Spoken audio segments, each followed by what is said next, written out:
कहाँ तक लिख लिया था यार अपन ने? प्रॉपर्टीज ऑफ गुड एवरेज तक आ गए थे। ठीक है, टॉपिक अपन पढ़ रहे थे जिसका नाम है measures of central tendency, right. Chapter number 2।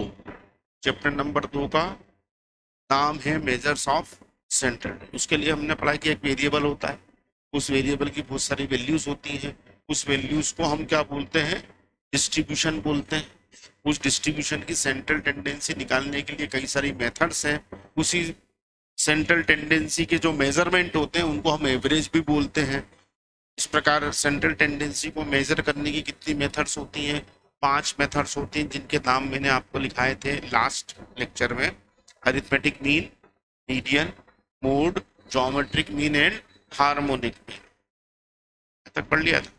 फिर बात ये निकली थी कि भैया इन पांचों में सबसे अच्छा एवरेज कौन सा है। तो नतीजा जवाब ये आया यूल साहब की तरफ से कि इन पांचों में सबसे अच्छा एवरेज जो है वो अरिथमेटिक मीन है, क्योंकि वो उनके द्वारा निर्धारित की गई, डिसाइड की गई 5 प्रॉपर्टीज को, 5 जनरल प्रॉपर्टीज को सेटिस्फाइड करता है। उसके हिसाब से, यूल साहब के हिसाब से अरिथमेटिक मीन की डेफिनेशन क्लियर है। Arithmetic mean easy to calculate है। Arithmetic mean based on all the observations है। Arithmetic mean suitable for further mathematical treatment, इतना सही होता है कि उसका इस्तेमाल हम दूसरी जगह कर सकें। और arithmetic mean is least affected by fluctuations of sampling. Chauhan साहब, चौहान कौन है पीछे? यादव साहब। और दूसरा साथी कहाँ है आज? ये तो एक कोई कम दिख रहा है। सूर्य जी कहाँ रह गए? थक गया आपका? बहुत मुश्किल है राजा, अभी तो गर्मी शुरू ही नहीं हुई। और देवास की बसें जो चलती हैं मेरे को मालूम है कितनी भैया चलती हैं, भीड़ भरी रहती है। और लगभग मेरे ख्याल से 1.5 घंटा लगेगा। तो तुम 2 दोस्त हो ना, तुम दोनों मिलके यहीं कहीं अपना बोरिया बिस्तरा जमा लो, घर वालों को समझाओ। और नहीं समझ रहे हो तो एक आध दिन मेरे को देवास ले चलो, या तो मैं उनको समझा लूंगा या वो मेरे को समझा लेंगे। इसी कोई संभावना है ही नहीं।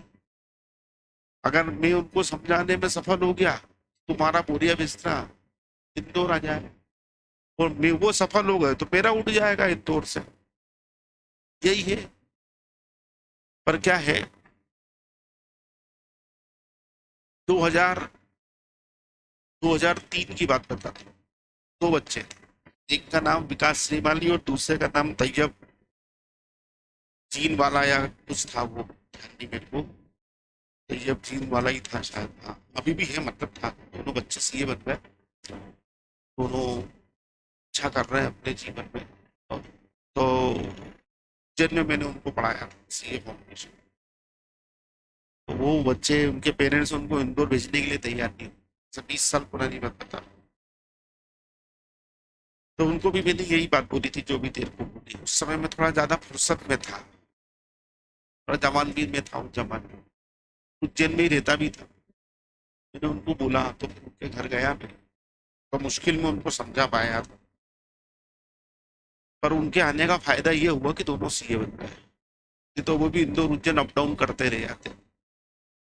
अपनी इस पढ़ाई में अपने पास अगर कोई चीज नहीं है तो वो समय ही नहीं है।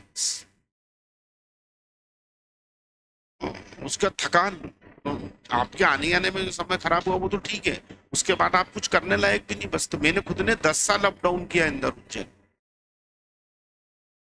डेली। ये 42-44 डिग्री टेम्परेचर में मैं डेली बाइक से आता था। 4 साल तो मेरे बाइक से आना जाना करा। तो मेरे को मालूम है कि अप डाउन। उसके पहले बस से भी करा 2-3 साल बस से। तो बस में तो ऐसी हालत करा, क्योंकि एक तो बस, वो बस अपने आप में एक मतलब साधन ही ऐसा है कि उसमें बैठते से आदमी थक जाता है, सिर चढ़ जाता है, अलग प्रकार की स्मेल डीजल की, ये वो सब। तो फिर वो सब कचर कचर। जमाने में नया नया रेडियो मिर्ची आया ही था, छोटा सा ट्रांजिस्टर था, उससे रेडियो मिर्ची लगा लो कान में, तो पूरे रास्ते जाते सुनो और आते सुनो। 2 साल मैंने बस से करा, फिर 3 साल तकरीबन शायद मैंने बाइक से करा, और उसके बाद फिर 5 साल मैंने कार से अप डाउन किया। तो मेरे को मालूम है अप डाउन की वो दुख भरी दास्तान होती है। और उसके बाद फिर अच्छा, उसके बाद घर जाओ और थके मांदे घर जाओ और घर वाले पूछो कुछ और अपन जवाब पूछ दो तो वो अलग पागल समझ लेते हैं कि साला ये तो पगला गया है।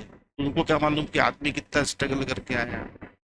अभी तो सरबट्टे बस स्टैंड की स्थिति बहुत अच्छी हो गई है, रोड भी अच्छे हो गए, 4 लेन बन गए।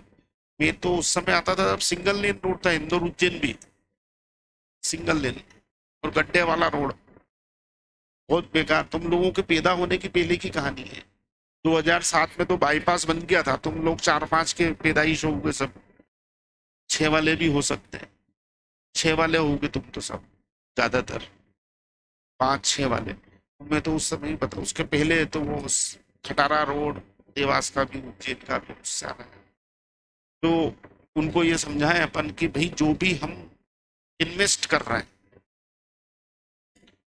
पढ़ाई में, पैसा लगा रहे हैं, समय लगा रहे हैं, मेहनत, 3 चीज का इन्वेस्ट करके बदले में आउटपुट के रूप में कैरियर लेते हैं अपन, कि कैरियर अच्छा बन जाए।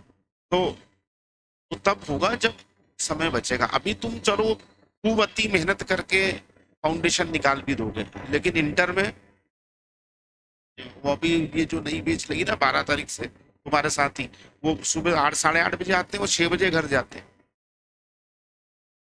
उनकी कितने घंटे की क्लास है? 10 घंटे की। संभव नहीं है। उसको भी समझाओ, बेचारा 2-3 दिन में ही जीवन की हकीकत उसको समझ में आ गई होगी कि कितना स्ट्रगल है। पहले गांव अलग है, ऐसा गांव है तुम्हारा देवास के पहले? हाँ, देवास के आगे जाके और इंदौर देवास रोड पे। हाँ, इंदौर भोपाल रोड पे। हाँ, उसके, हाँ, देवास भोपाल रोड पे तो पहले दिन देवास आते। हाँ, रेल से आना जाना करते हैं, वो लंबा काम। देवास का रेलवे स्टेशन भी मेरे को मालूम है बहुत दूर है। 6 महीने नौकरी करी थी देवास में, पिताजी ने लगा दिया था जबरदस्ती कि जा बेटा टिफिन लेके। जैन से ट्रेन में बैठो, उस समय दूर पड़ता था बहुत, आउटसाइड में है थोड़ा देवास पर। वो जंगल संघर्ष है तुम्हारा तो यार। कुछ भी बन जाओगे, सीए तो नहीं बन पाओगे ऐसे। क्या बोल रहे घर वाले? नहीं नहीं कहना, होएगा ही नहीं तो क्या बाद में देखना। जब होएगा ही नहीं तो बाद में क्या देखेंगे? बात करा मेरी फुर्सत में, चलते हैं गाँव चलते हैं। और बाकी तो कोई अप डाउन वाला नहीं है? तू भी देवास वाला है? इधर देवास के विजयनगर से? तू भी भैया देख ले, इसको भी साथ में रख लो। 3 लोग रहोगे तो सुविधा रहेगी, कौन बर्तन मांजेगा, कौन झाड़ू लगाएगा, कौन आलू उबालेगा, कौन आटा गूंदेगा, है। इससे तो कम दिक्कत है वो, इससे दिक्कत कम है, आने जाने की समस्या से दिक्कत कम है।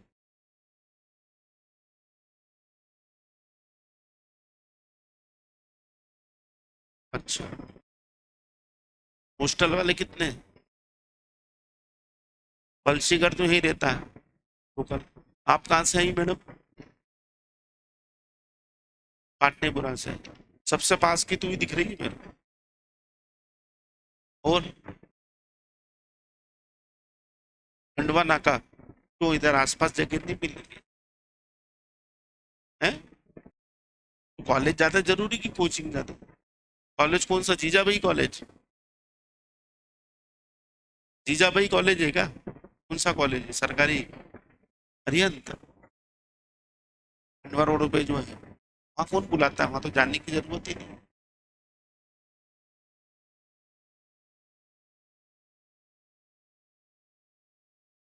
हो जाना, ये तो कभी कर लेंगे, तू तो दिखना ही बंद हो जाएगी। बस हमको सर टॉप आता हुआ दिखेगा, एक हिलता हुआ और एक टॉप जाता हुआ दिखेगा, और उससे हमको अनुमान लगाना पड़ेगा कि तू आई और तू गई। हाँ, और ये कहाँ से आती है? पीछे काशी मोहल्ला हॉस्टल, अरे पीछे। अरे बहुत बढ़िया, पड़ोसी है तू तो। और ये बोली तेरा भी दूर है, राजेंद्र नगर, वो दूर है भी राजेंद्र नगर भी। और अपन, तू भी राजेंद्र नगर से, कोई सिटी बस से आते हो अपनी गाड़ी से? तो गाड़ी से आती हो, और बस से, और छावनी, बंगाली। तो ये अपना बंगाली तो तूने ऐसे बोला जाए कि बाहर निकल के बंगाली है यार। हैं? बंगाली कितना दूर है? हाँ पर ठीक है, तो भी इनके कंपेरेटिवली नजदीक है तेरा, राजेंद्र नगर वालों की तुलना में तो। राजेंद्र नगर पे तो सारा रोड का ट्रैफिक भी बहुत गंदा है, बसें बसें बहुत, बसें ट्रक, उधर से ही आ रहा हूँ अभी मैं, आधा घंटा लगता है वहां से यहाँ आने, सिग्नल और सब। और अपन भाई सब पीछे से, बीजलपुर, वो भी राजेंद्र नगर ही हो गया। और वो आगे बीजल, तू बीजलपुर में, तुम जीतू पटवारी के पड़ोसी हो सब, है? उसके सामने ही घर है? अच्छा। हाँ, बढ़िया है। और उधर, हाँ, हाथी वाला टेक, दूर से ही आते हैं सब, पर ये तो देवास वाली सबसे ज्यादा दूर से, सबसे बस तो काशी मोहल्ला, दूसरे नंबर पे पाटलिपुरा, नंदानगर, फिर क्या है? पाटलिपुरा के पास में, बीच में। अच्छा, मैं महालक्ष्मी नगर से आता है, बता रहा था क्या महालक्ष्मी नगर का? नहीं 18 तो नहीं है यार, सुबह का बता रहा हूँ। टाइम कितनी बज रहा है उसमें? अच्छा,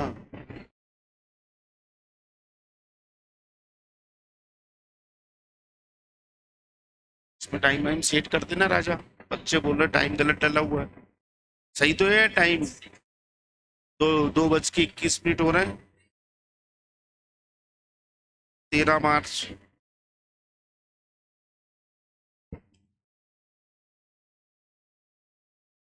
कुल मिला के ये कहानी है कि सब, अगर अपना रहने खाने का पाया ठिया बजबूत रहेगा, तो अपन इतनी मेहनत कर लेंगे।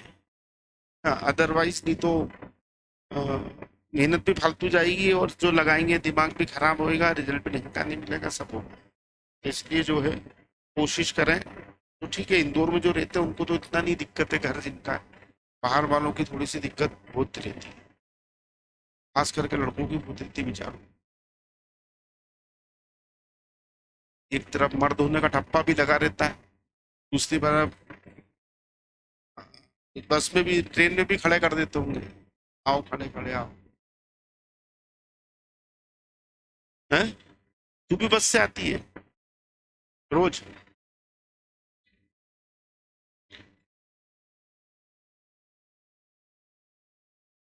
तो तुम दोनों एक एक बुरका खरीद लो, बुरका खरीद लो, गाँव से बैठो वैसे बुरका डाल लो, तो थोड़ा लचक के चलना सीख जाओ। और क्या है, ऑटोमेटिकली जगह मिलेगी सब दूर।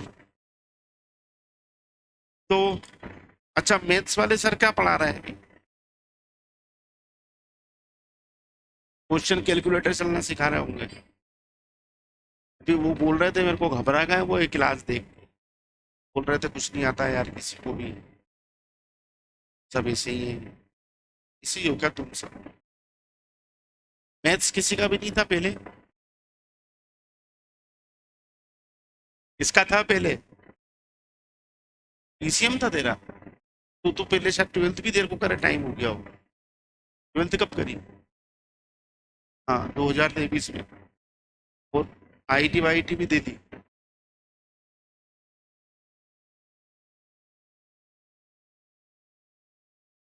हुआ नहीं, तो तूने ट्रिक चेंज कर लिया, कोई नहीं।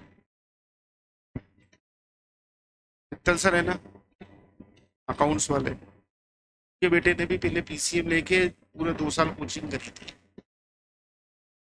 हो गया अभी फाइनल में सीए के, या ट्वेल्थ, नहीं नहीं नहीं, आईआईटी छोड़ दिया उसने फिर ट्वेल्थ के बाद, एकदम से उसका क्या नाम, क्या एकमात्र हमारे यहाँ है इतने सब पढ़ाना है जिसमें उनका ही बच्चा सीए कर रहा है बस। मेरे बच्चों ने तो जब वो 9वीं में थे जब भी प्रस्ताव पास कर दिया था कि बात ही मत करना सीए वीए के बारे में, घर में कोई चर्चा नहीं होनी चाहिए, दूर दराज तक उनका कोई संबंध नहीं। चलिए, तो यूल सामने 5 प्रॉपर्टी डिफाइन कर दी, तो जहां तक अपन ने लिखा था उसके आगे अपन लिख लेते हैं, ठीक है। आवाज आ रही है मंडलोई जी आपको? All the above 5 properties, all the above 5 properties are satisfied by arithmetic mean. All the above 5 properties are satisfied by arithmetic mean. Therefore, it is known as best average. सबकी सब प्रॉपर्टीज अरिथमेटिक मीन के द्वारा satisfied होती हैं, इसलिए वो क्या कहलाती है? बेस्ट एवरेज कहलाती है। भैया मेरे को बताइए, महक, वैशाली, महक और मीनाज खान, मयंक जी, हिमांशु जी, सब बताइए आपको आवाज क्लियर हो रही कि नहीं अभी? All the above 5 properties are satisfied by arithmetic mean, therefore it is known as best average. अपने से पूछा जाए how many measures of central tendency? There are 5 measures of central tendency. How many simple measures of central tendency? 3. Arithmetic mean, median and mode. How many positional averages? तो positional average 2 होते हैं, median and mode. How many numerical averages? तो numerical average 3 होते हैं, arithmetic mean, geometric mean और harmonic mean. How many higher order averages? Higher order average कितने होते हैं ऊंचे क्रम के? वो होते हैं ज्योमेट्रिक मीन और हार्मोनिक। हायर ऑर्डर से मतलब उनको कैलकुलेशन में थोड़ी सी प्रॉब्लम आती है करने में, उस जमाने में लगता था, अब तो चीजें इतनी होंगी, साधन हो गए, तो वो हायर ऑर्डर एवरेजेस कहलाते हैं। अपने से पूछा which one is the best average, तो हम बोलेंगे arithmetic mean. Why arithmetic mean is the best average? Because it satisfy all the properties given by professor you'll. तो प्रोफेसर यूल ने जो 5 प्रॉपर्टीज दी, जो भी एवरेज उन प्रॉपर्टीज को सेटिस्फाइड करेगा वो उसकी मेरिट हो जाएगी, और जो उसको सेटिस्फाइड नहीं करेगा वो उसकी डिमेरिट हो जाएगी। तो देखा जाए तो ये पांचों की पांचों मीन की मेरिट्स हैं। मीडियन की डिमेरिट क्या है? Median is not based on all the observations, ये उसका एक ड्रॉबैक है, वो सभी ऑब्जर्वेशन पे बेस्ड नहीं, not suitable for further mathematical treatment. Further mathematical treatment के लिए भी। मोड की प्रॉब्लम क्या है? Mode is a ill defined average, mode की डेफिनेशन क्लियर नहीं, मोड पहली शर्त पे फेल हो गया,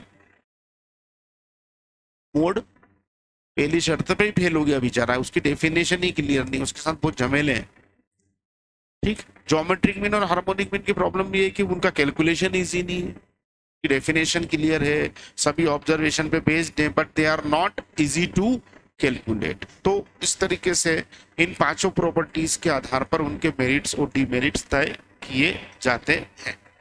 अब हमको इन पांचों एवरेज को डिटेल में पढ़ना है।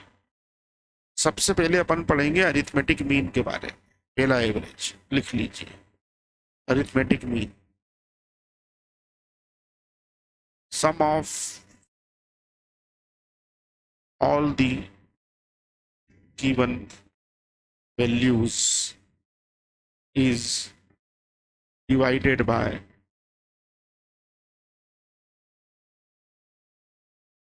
number of observations, we get arithmetic mean। अगर हम सारे ऑब्जर्वेशंस के टोटल को उनके नंबर से डिवाइड कर दें तो हमको क्या मिलेगा? अरिथमेटिक मीन मिल जाए। It is denoted by X bar, इसको हम एक्स बार से डिनोट करते हैं। उसके लिए जो नोटेशन यूज किया गया है वो एक्स बार वाला यूज किया गया। तो sum of all the given values is divided by number of observations, we get arithmetic mean which is denoted by X bar. ये तो उसकी डेफिनेशन की बात हो गई। अब हम इसके फॉर्मूले की बात करते हैं। तो फार्मूला इसका हम 3 तरीके के डिस्ट्रीब्यूशन में हम लिखेंगे। जिस प्रकार का डिस्ट्रीब्यूशन दिया जाएगा उस प्रकार के फार्मूले का इस्तेमाल अपने को करना पड़ेगा। तो पहला जो डिस्ट्रीब्यूशन होता है वो होता है डिस्क्रीट डिस्ट्रीब्यूशन। मैंने आपको बताया भी था पहले दिन कि हम डिस्क्रीट डिस्ट्रीब्यूशन में क्या करते हैं, केवल एक्स की वैल्यूज को लिख लेते हैं, वो सारी वैल्यूज जो लिखी जाती है वो डिस्ट्रीब्यूशन कहलाती है। फार्मूला होता है X bar is equal to summation of X upon N. सारी वैल्यू का टोटल लगा करके उसके नंबर से हम उसको डिवाइड कर देंगे तो हमको मीन मिल जाएगा। दूसरे नंबर पे आता है discrete frequency distribution. X bar is equal to summation of X F upon summation of F, यानी कि summation of X F upon capital N. X में एफ का मल्टीप्लाई करके टोटल फ्रीक्वेंसी से हम उसको क्या करते हैं, डिवाइड कर देते हैं। एफ का मतलब फ्रीक्वेंसी है, वो कैपिटल एन का मतलब टोटल फ्रीक्वेंसी। टोटल फ्रीक्वेंसी से हम उसको क्या करते हैं, डिवाइड कर देते हैं। तो इस प्रकार हमको अगर फ्रीक्वेंसी दे रखी है तो second form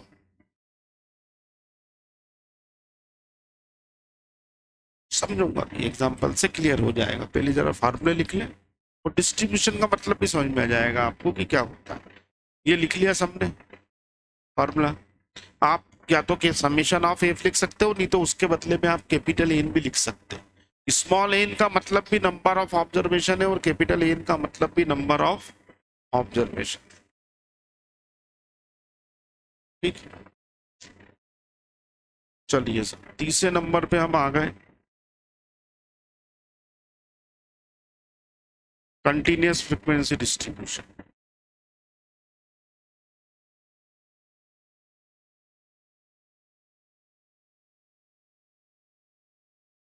x bar is equal to summation of X F upon summation of F. वही का वही फार्मूला हम इसमें यूज करते हैं। एक summation of X F upon capital N हो गया, सेम वही है। यहाँ पर क्या होता है, एक्स का मतलब मिड वैल्यूज होती है, mid values of the class.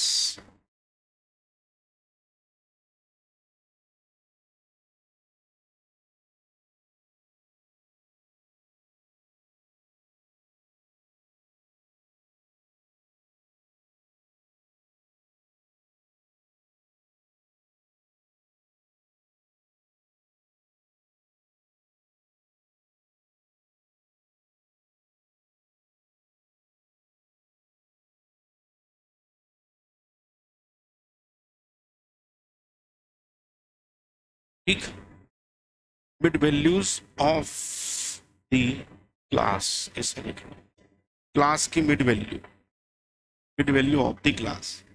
Formula same लगेगा, डिस्क्रीट में भी वही लगेगा और कंटिन्यूस में भी, लेकिन कंटिन्यूस में एक्स का मतलब चेंज हो जाएगा। यहाँ एक्स हमको डायरेक्टली दिया हुआ नहीं रहेगा, एक्स को हमको मिड वैल्यू के रूप में कैलकुलेट करना पड़ेगा। कैसे करना पड़ेगा वो भी एग्जाम्पल से अपन समझ लेते हैं। पहला example number 1, calculate arithmetic mean. Arithmetic mean calculate करिए। 5, 7, 8, 10, 15। ठीक, ये उसका ये एक डिस्क्रीट डिस्ट्रीब्यूशन का एग्जाम्पल है। ठीक, तो मीन हो जाएगा 5 + 7 + 8 + 10 + 15 डिवाइडेड बाय 5।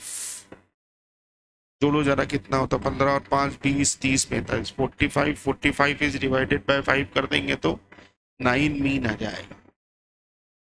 इस प्रकार के डिस्ट्रीब्यूशन को क्या नाम दिया गया है, डिस्क्रीट डिस्ट्रीब्यूशन। इसमें फ्रीक्वेंसी नहीं दे रखी क्योंकि हर वैल्यू एक एक बार ही आ रही है। अगर हर वैल्यू एक से ज्यादा बार रिपीट होगी तो फिर हम उसको फ्रीक्वेंसी के साथ लिखते हैं। ठीक है, इसमें तो मीन निकालने में किसी को कोई प्रॉब्लम? ये डिस्क्रीट डिस्ट्रीब्यूशन का example.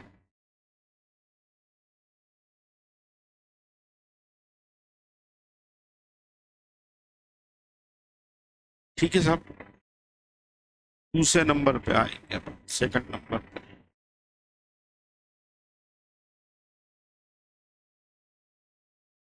Calculate arithmetic mean. X दे रखा है और एफ दे रखा है। एक्स आपका वेरिएबल है, उसकी वैल्यू है 2, 4, 6, 8 और 10। 2 is repeated 4 times, 4 is repeated 10 times, 6 is repeated 12 times, 8 is repeated 6 times and then 2 times। ये फ्रीक्वेंसी हो गई। इसका मतलब क्या हुआ?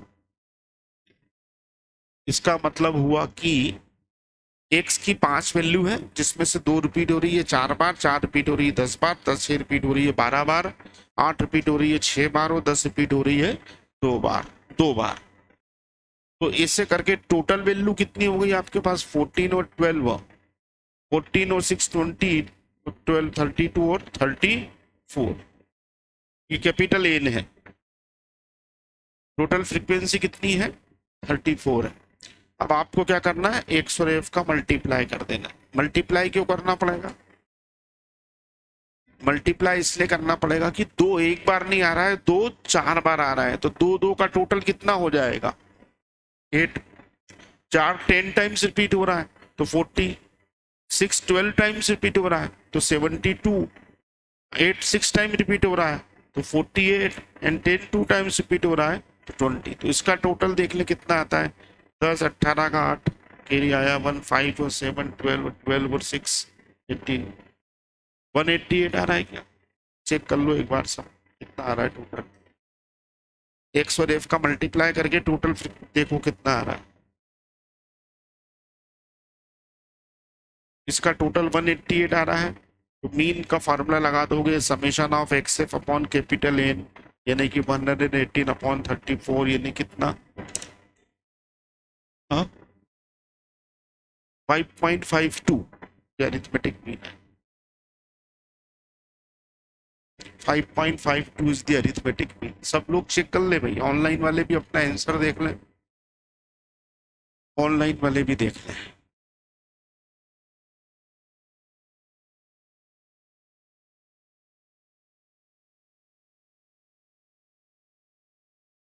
ठीक,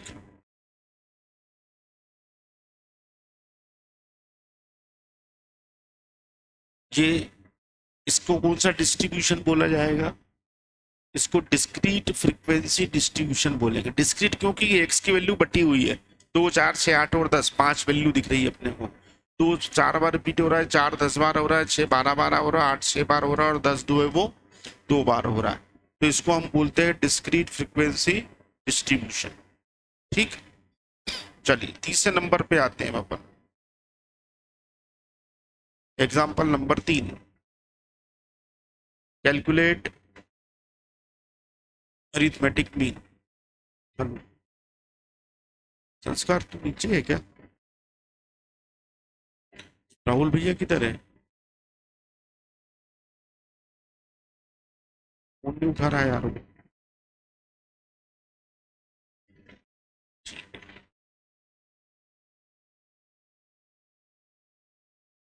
ये और ये हो जाएगा आपका 4, ये हो जाएगा 6, ये हो जाएगा 10, ये हो जाएगा 8, ये हो जाएगा 2। अब ये जो लिखा है ये कहलाता है कंटिन्यूअस फ्रीक्वेंसी डिस्ट्रीब्यूशन।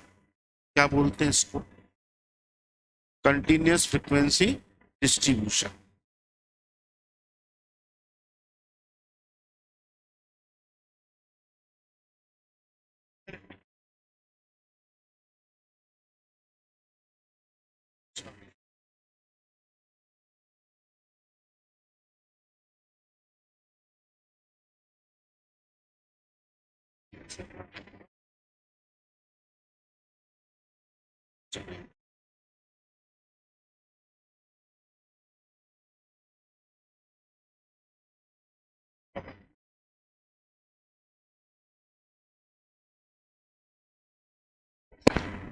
चलो, ये कहलाता है क्लास इंटरवल, इसको हम बोलते हैं there are 5 classes class interval. अब देखो, मीन निकालने के लिए एक्स की जरूरत पड़ेगी, एक्स दिया हुआ नहीं है, तो यहां पर मैंने आपको वहां लिखवाया था फॉर्मूले में X are the mid value of the class, तो एक्स को हम मिड वैल्यू मान लेते हैं।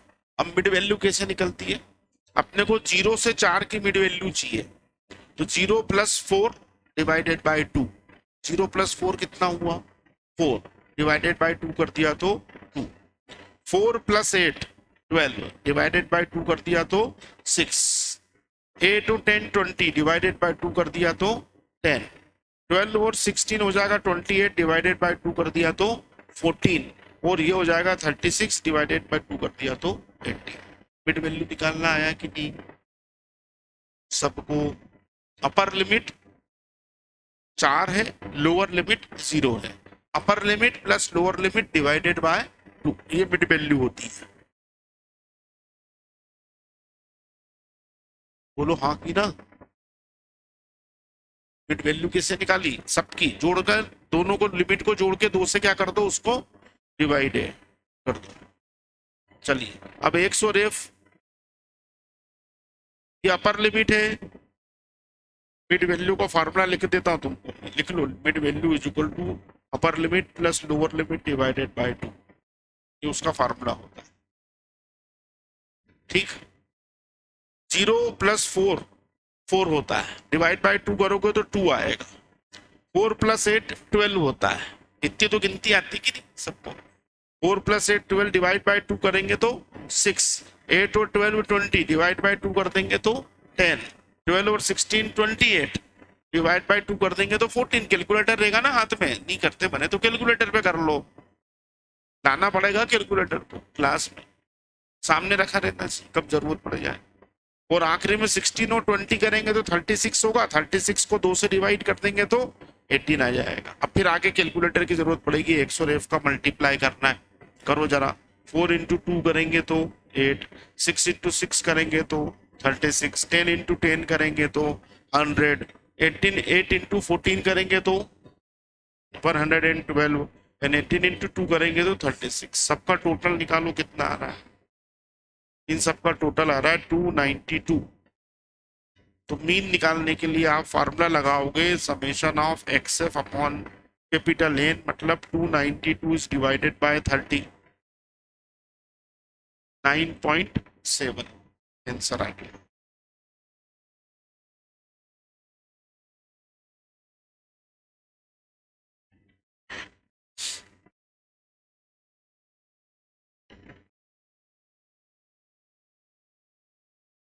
ठीक,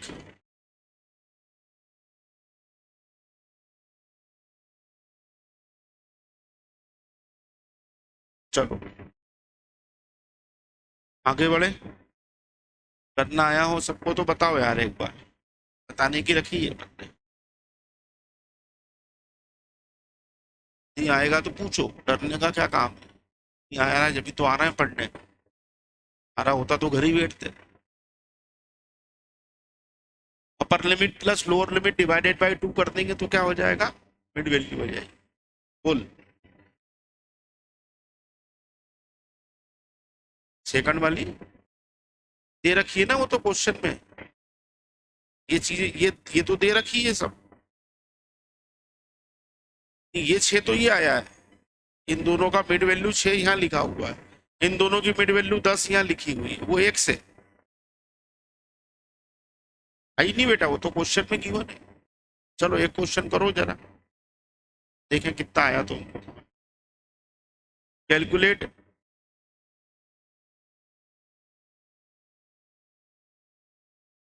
अरिथमेटिक मीन, क्लास दे रखी है, फ्रीक्वेंसी दे रखी है, 0 to 10, 10 to 20, 20 to 30, 30 to 40 and 40 to 50,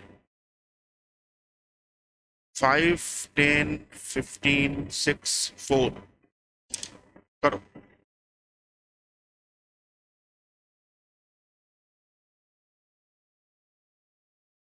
लगाओ जरा टोटल, पहले तो टोटल फ्रीक्वेंसी निकाल लेना, तो टोटल फ्रीक्वेंसी थी भाई 30, 30 इज दी टोटल फ्रीक्वेंसी,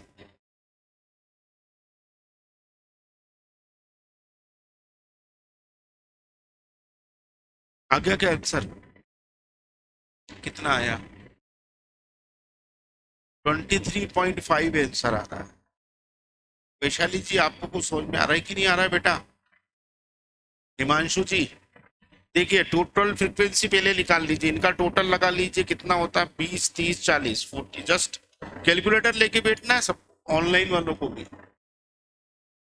ठीक, बोलो दिनेश भाई।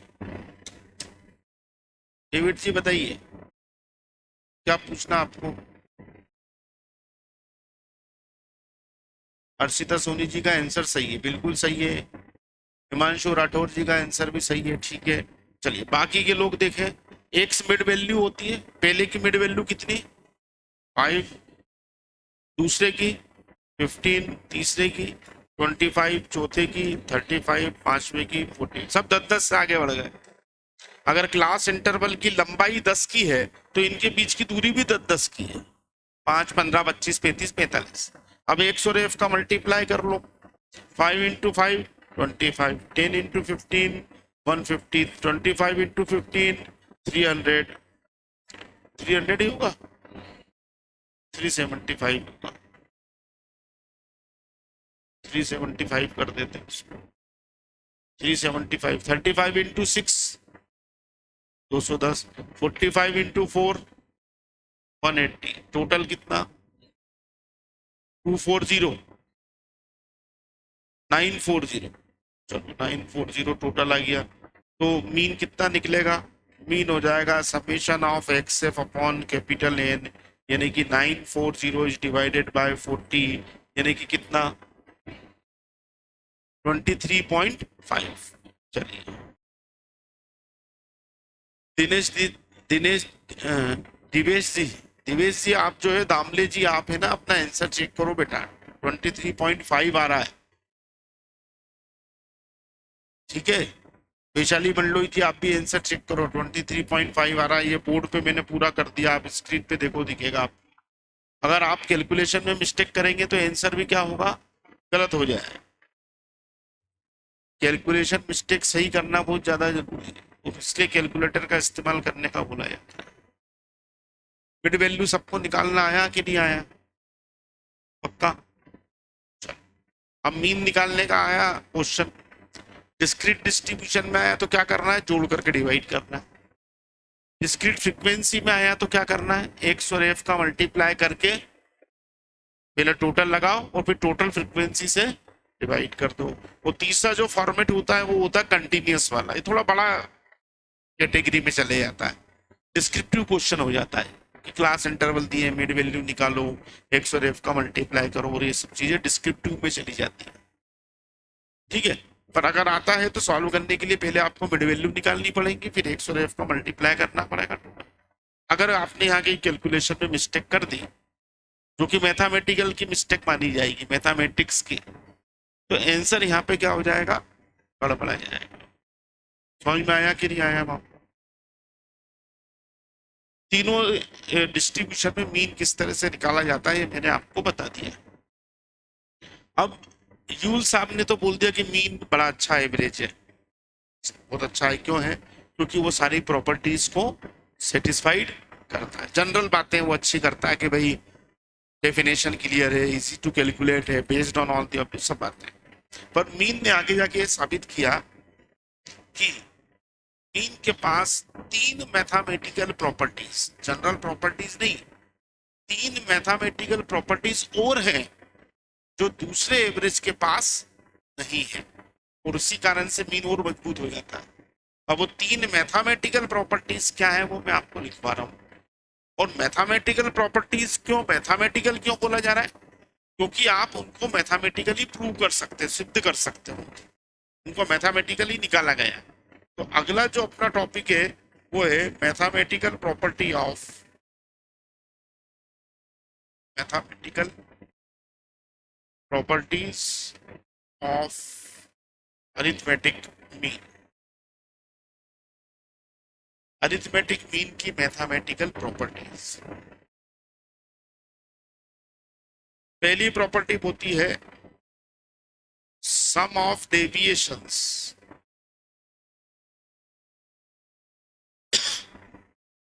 Taken from arithmetic mean is always zero. Mean से लिए गए डेविएशन का टोटल हमेशा जीरो होता है। Means summation of x minus x bar is equal to zero always. ये पहली प्रॉपर्टी कहलाती है। These are the mathematical property of arithmetic mean. उस पहले नंबर पे है sum of deviations taken from mean is always zero. अर्थात दैट इज का मतलब होता है अर्थात। जो ऊपर शब्दों में लिखा है वो नीचे नोटेशन में लिखा है। Summation of x minus x bar is equal to zero always. ठीक। दूसरी बात, sum of squares of deviations taken from arithmetic mean is always minimum. Mean से दिए गए डेविएशन के स्क्वायर का total sum of square of deviations taken from mean arithmetic mean is always minimum means summation of x minus x bar square is always minimum. Sum of square of deviation taken from mean is always minimum. Mean से लिए गए deviation के square का total हमेशा क्या होता है? Minimum होता है। जो शब्दों में लिखा है उसी को नीचे हमने नोटेशन में लिख दिया है। ठीक। तीसरी बात, एक कंबाइन मीन प्रॉपर्टी, उसको हम बोलते हैं combine mean property. Combine mean property होती है एक्स डबल बार बराबर n1 x1 bar plus n2 x2 bar upon n1 plus n2। n1 x1 bar plus n2 x2 bar upon n1 plus n2। ये combine mean property कहलाती है। अब ये मेरे को मालूम है जो इसको समझाना है। पब्लिक नहीं बोलेगी तो भी समझाऊंगा, और पब्लिक नहीं बोलेगी तो चेहरा पढ़ना तो 25-30 साल में मैंने सीख ही लिया है, नहीं तो मैं किस काम का मास्टर नहीं। आप उसकी चिंता मत करो, मैंने अभी आपको उसको लिखवाया है जो कि याद करना है। समझना तो है ही कि मतलब क्या है, ये जो तीनों चीजें लिखी इनके मायने क्या है, लेकिन प्रॉपर्टी याद होना चाहिए। Sum of deviation taken from mean is always zero. Sum of square of deviation taken from mean is always minimum. और एक कंबाइन मीन प्रॉपर्टी होती है, इसका फार्मूला होता है n1 x1 bar plus n2 x2 bar upon n1 plus n2। समझने का काम कल करेंगे क्योंकि पूरा ब्रेन लग जाएगा समझने में। ठीक। और दूसरी बात, व्यवस्थाएं ऐसी हैं कि आपको शेड्यूल रोज मिलता है। कुछ दिन पहले दिन नसीम सर आए थे तो इन लोगों ने सबने मिलके क्या है, सीए फाउंडेशन के परिवार का मुखिया मेरे को बना रखा है। मतलब बड़ा बुजुर्ग में ही तो रहता ना, घर में बड़ा बुजुर्ग बिठा के रखते हैं, किसी को मना करना रहता तो उनकी आड़ ले लेते हैं। अरे वो दादाजी ने मना कर दिया यार, वो नहीं मानेंगे, दादी नाराज हुई गया। तो ऐसा मेरे को इनने बना रखा है। और उस बनाने के चक्कर में क्या हो रहा है कि ये सीए फाउंडेशन के क्लास मैनेजमेंट को चलाने का जिम्मा मेरे पास आ गया है। आ गया मतलब वो, मतलब मेरा काम नहीं है। जैसे ये सब लोग पढ़ाते हैं, ये पढ़ाने वाला टीचर ही, लेकिन वो इतना कठिन टास्क है कि उसको स्टाफ कोई नहीं लेना चाहता है। तो जो लेगा उसकी तैसी होगी रोज। तो स्टाफ तो उनने कहा आप ही संभाल लो ये व्यवस्था। अब उस व्यवस्था में क्या है कि शेड्यूल रोज बनाना पड़ता है। तो उसमें हमारे पास ये कंप्लेंट भी आती है कि फिक्स शेड्यूल क्यों नहीं होता है और वगैरह वगैरह। तो कोविड के पहले फिक्स ही हुआ करता था, कोविड के बाद, कोविड में हमने ऑनलाइन पढ़ाया तो यूट्यूब पे हम क्या उसके ऊपर जूम के ऊपर बैचेस बनाते थे और खूब सारी बैचेस को फिर उनको इधर उधर करके हमने वहां से शुरू किया। तो फिर क्या हुआ, वो व्यवस्था हमारे पास ऑफलाइन में भी आ गई। उसका हमारे पीछे लॉजिक ये रहता है कि हम शेड्यूल इसलिए चेंज करते हैं कि मान लीजिए इन केस कभी कोई फैकल्टी नहीं आती है तो उसका पीरियड खाली ना जाए, तो बच्चा बैठा हुआ है 1 घंटे। तो अब क्या होता है रोज बनाने में, भाई जैसे आज सूचना आ गई कि आज दीपक सर नहीं लेंगे मान क्लास, तो उनकी जगह फिर मैनेज करके लगातार हम पीरियड लगा देते हैं। आज इको का पीरियड की जगह दूसरे कोई सर आए होंगे, हर्षित द्विवेदी जी आए होंगे, तो उनको मैंने रात को बोला क्योंकि इको वाले सर आज आने वाले नहीं थे, तो मैंने उसको बोला कि तू चले ही आना। तो उसमें क्या हो रहा है, दिक्कत क्या होती है कि जब आप इस तरह के की कोई काम जब करने बैठते हो तो उसमें ना आपका खुद का नंबर आखिरी में आता है। जैसे मैं इन सबको टाइम दे देता हूँ जिसका सबका अपना अपना सेटलमेंट जो भी है, वो आखिरी में जो पीरियड बचता है ना वो मेरे जिम्मे आता है, मतलब जो टाइम बचता है, टाइम स्लॉट। अब जैसे कल मेरे को टाइम स्लॉट नहीं मिल रहा था तो मैंने सुबह 8:30 बजे क्लास रख ली, मैं बीच में फंस ही नहीं पा रहा था। और कल 8:30 बजे देख रखी तो आज देखने में आया कि यार बच्चे 8:30 बजे में आने में, फिर कल मेरे को ध्यान नहीं था, लेकिन जब तुम लोगों को देखा तो ध्यान आया तो देवास से आते हैं 8:30 बजे, कब निकलेंगे कब पहुंचेंगे। तो फिर मैंने कहा चलो यार तो फिर मैं क्लास अब नीचे रख लूँ। मतलब मेरे पास चॉइस क्या है, या तो ऊपर या नीचे, मरण दो ही तरफ है। 8:30 बजे वाले में मेरी पब्लिक बहिष्कार कर देगी जो लेट उठने वाले हैं, और 2 से 3 में वो मेरा बहिष्कार कर देंगे जो दो को, अरे यार आखिरी पीरियड है यार क्या करना है ये करके। लेकिन मजबूरी ये फंस रही है कि वो बीच में मैं फंस नहीं सकता क्योंकि वो आटे साटे बहुत हैं, वसीम सर है जैसे, तो उनको वो इंटर में भी पढ़ाते हैं। अभी इंटर में उनके 4 बैचेस चले तो उनके सिर्फ 2 टाइम मेरे को मिले हुए, 10:30 से 11:30 और 1 से 2। अब उसमें मेरे को उनकी 2 बैच फिट करनी पड़ती है। दीपक सर भी इंटर में पढ़ाते हैं तो उनकी भी टाइम स्लॉट है, उनको करनी पड़ती है। तभी जी सर 11th 12th पढ़ाते हैं 3 बजे से, तो उनको किसी हालत में मेरे को 3 बजे के पहले फ्री करना पड़ता है। तो बहुत ऐसे सबके अपने। और उसके बाद अगर आप किसी को बोल दो कि यार तू 2 पीरियड ले ले और 2 पीरियड बैठ जा, तो उसका आदमी शाम को बंदूक लेके मेरे घर आ जाता है भड़काने के लिए मेरे को। मेरा आदमी आज 2 घंटे कैसे बैठा, यारी ना बात, उसको बिठा दो तो दिक्कत है। अब उस सब के ताम झाम में समस्या क्या आ रही है,